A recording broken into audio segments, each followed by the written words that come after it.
I've been Jewish my entire life, and I'm 82 years old, and I never saw it coming.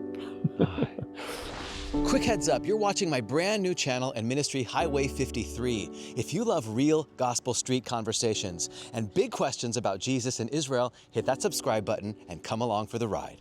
I was in a shopping center in Hawaii, in a Long's drugstore, and it had these huge windows, the entire length of the store to the ceiling. I was online to pay, and something hit me. I was looking outside at those beautiful mountains, the sky, the clouds, and I was filled suddenly with just an incredible feeling of joy. I don't know what happened. I don't know where it came from, but it was very deep. It didn't pass, but I left never forgetting that feeling. But I didn't know where to go to get it again, because it was such an amazing feeling. And then years later, here I am at the Rock, and you come down and you speak to us about the Passover. Now, I'm Jewish, so I'm connecting with you, but suddenly that same spirit just filled me. It just filled me. It was so wonderful. And when our service was over, I came up and we spoke, and we had our own pastor here, and the three of us went over to the cross. And Ross, our pastor, had some words that I repeated with him, and I realized that what was missing was that I didn't know Jesus. If I had known Jesus before, when that happened, I would have been a Christian a lot longer. Oh my goodness. But now I knew why I had that feeling. God was just trying to tell me something. He works in many strange ways. He does. I remember that moment very clearly. We were standing over there, and when we finished praying, you said something very powerful. Do you remember what it was? I said, I feel free. Yeah. And I think I started crying, actually, when you said that. I think we all cried. Yeah, we did. It was a beautiful moment. And the most amazing thing about that was we are all Jewish. That's right. Pastor Ross, Jewish. I'm Jewish. You're Jewish. And it was like three Jewish brothers coming together in faith in the Jewish Messiah, Yeshua, at the same time. It was just gorgeous. So you're a Jewish man. Yes. Take me back a little bit to your history, your family. You came from the Bronx, right? I grew up in the Bronx. My grandparents lived in Brooklyn. And my grandfather, my father's father, was a religious Jew. And in the summers, we would spend a certain amount, my brother and I, with my grandfather and my grandmother in Brooklyn. My grandfather went to temple. He went to the shul every morning to pray. And he always took me with him. I don't think my brother ever went. I'll never forget, he was a powerful man. And he would stand up and he'd have his hand at his side with one finger hanging down, and I'd hang on to that finger as we walked to the shul. Yeah, but you have Jews on both sides of your family. Oh yeah, we're completely Jewish. Yeah, and you had your bar mitzvah. I was bar mitzvah. Tell me about your bar mitzvah. I had a great bar mitzvah. First of all, I became very religious. It was the cantor who did the bar mitzvah lessons for the boys, and he taught me how to lace tefillin, which is on the arms. Yeah, and on the forehead. And on the forehead, a little box. We learned my part of the Bible in Hebrew. I laid tefillin every day for months, for like at least 2 or 3 months before bar mitzvah, and maybe another 6 months after. And for some reason, it just slowly faded away. It just seemed to be too much. What do you think you were looking for or trying to feel by becoming religious? Closeness to God. I mean, what else is there really? We kept kosher just in case my grandparents from my father's side came over. Right. We had the 2 sets of dishes. We had everything. Yep. But over time, it kind of faded away. Yeah. And you went off into the world? Yes. Okay. What kind of life did you lead? I thought I was going to become a doctor of some kind. And Barry, my best friend, said, well, I'm going to go to optometry school. I said, I'll go there too. Now, I didn't know much about it. I didn't wear glasses. Both my parents did, but I didn't. And after I graduated, I took 3 months off, traveled around Europe and Northern Africa, hitchhiking.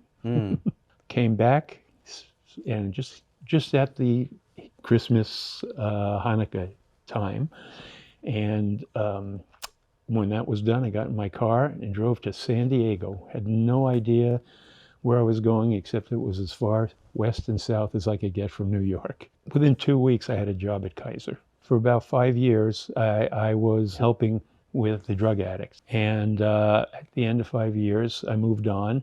I started dating a gal, and I thought we had something really good going. And she said, I'm going up to LA. I've got a good job offer there. And after a few months, I said, you know what? I really like this girl. I'm going to head up to LA. Only to find out that she had actually left for a guy. Oh. She was just being kind.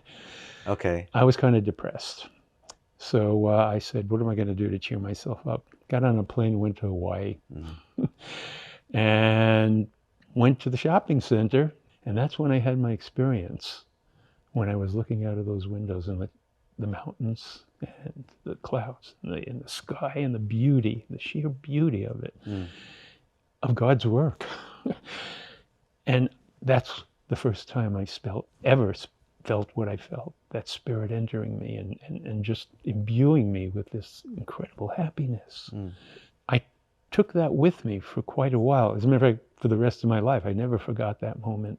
It was so powerful. Then just, normal life. I opened my own practice. I practiced for 32 years as an optometrist. Wow. I retired in 2000. Okay. And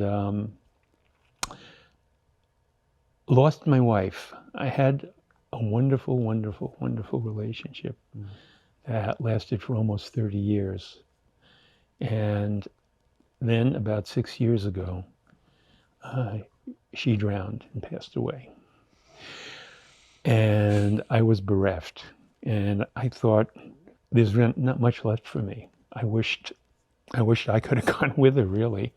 I didn't want to live without her. And I thought I could never meet anyone that I could have feelings like that for again. And I did meet someone. After about 5 years, I accidentally ran into a lovely lady, and we hit it off. And things started out really well. She was a travel nurse. She was away and back and away and back. And she had been raised as a Christian, but had left. But well, as we got closer and closer, she said, I want to go back to church. Okay. And she says, you don't have to go with me. She knew I was Jewish. And she said, you don't have to go with me. And I said, no, that's okay. That's all right. I'll go. I want to see what's happening. Yeah. And so we went to like 3 or 4 different churches. Didn't care for them. Did it ever feel weird to you going to church as a Jewish person? No, interestingly enough, I grew up in the Bronx, where everybody is either Jewish or Christian. Okay. And Catholic girls were our babysitters, my brothers and mine. Oh, wow. And they would babysit on Sunday, and they would take us to church with them. Yeah. So I've been in Catholic church. I never went to a Christian church, but I've been in lots of Catholic churches. Okay. Most of those Catholic kids were very religious, very, connected to God. And to Jesus for them. And I felt a lack, even as a kid. Really? Yeah, I hadn't thought about that. A little jealous, maybe? Yeah. For their faith? Yeah. They had something that I wished I had, but I didn't know how to get it. Yeah. Then we found the Rock, because we were looking for a church for Karen. This place? This place. Yeah, Calvary Chapel, The Rock. Right, and I was leaving with her after we'd been coming for several months, and we were talking to Ross, the pastor, only to find out that he and I were both New York Jews. Yeah. Isn't that interesting? I thought that was amazing. It is amazing. And he'd been a Christian for over 20 years. Yeah. And he told me his story, but that didn't do much to me. It was interesting, and I really liked him. Yeah. I mean, terrific person. But Karen and I were falling apart with all of her travels and things like that. And we tried taking a trip together, and we did not travel well together. One day she came into the after services, she said, I want to go talk to Ross, Pastor Ross, for a minute. Do you mind waiting? I said, no. And she comes in and she disappears for about 10 minutes. Okay. And she said, I want to tell you what Ross said to me. He said, maybe he put you two together to bring you to Christ. And hadn't been brought to Christ yet, but Right. that's what he said, which never even entered my mind as the reason why anything happened to Right. me. But then you came, and you ministered to us here during Passover. While you were talking, the Spirit entered me. I was sitting right out there, and the Spirit entered me. And I knew it was the same feeling that I'd had those years ago. It was like God said, now's the right time. Wow. What was it about that Passover presentation that helped you understand something that you didn't know before? At the Seder, every year, we always talked about the fact that the Messiah was coming. That's right. And we waited. We said next year in Jerusalem, and we said the Messiah is coming. And here we were talking about Seder, and here I am getting this amazing, it's hard, you can't even describe it. You have to experience it. I was talking to you in the car, and I asked you a question, and I said, what was it that made you understand that Jesus actually was the Messiah? You said, it has to be him. Why does it have to be him? I just know that he is the Messiah. Why does he have to be the Messiah? He fulfills every promise. You know, I've known that story because I had Catholic friends, and I knew the story of Jesus and how he came to earth and why he came to earth. But when Jews would talk about it too. We do. And, you know, they'd always say, well, the Messiah is coming, but he's not the Messiah.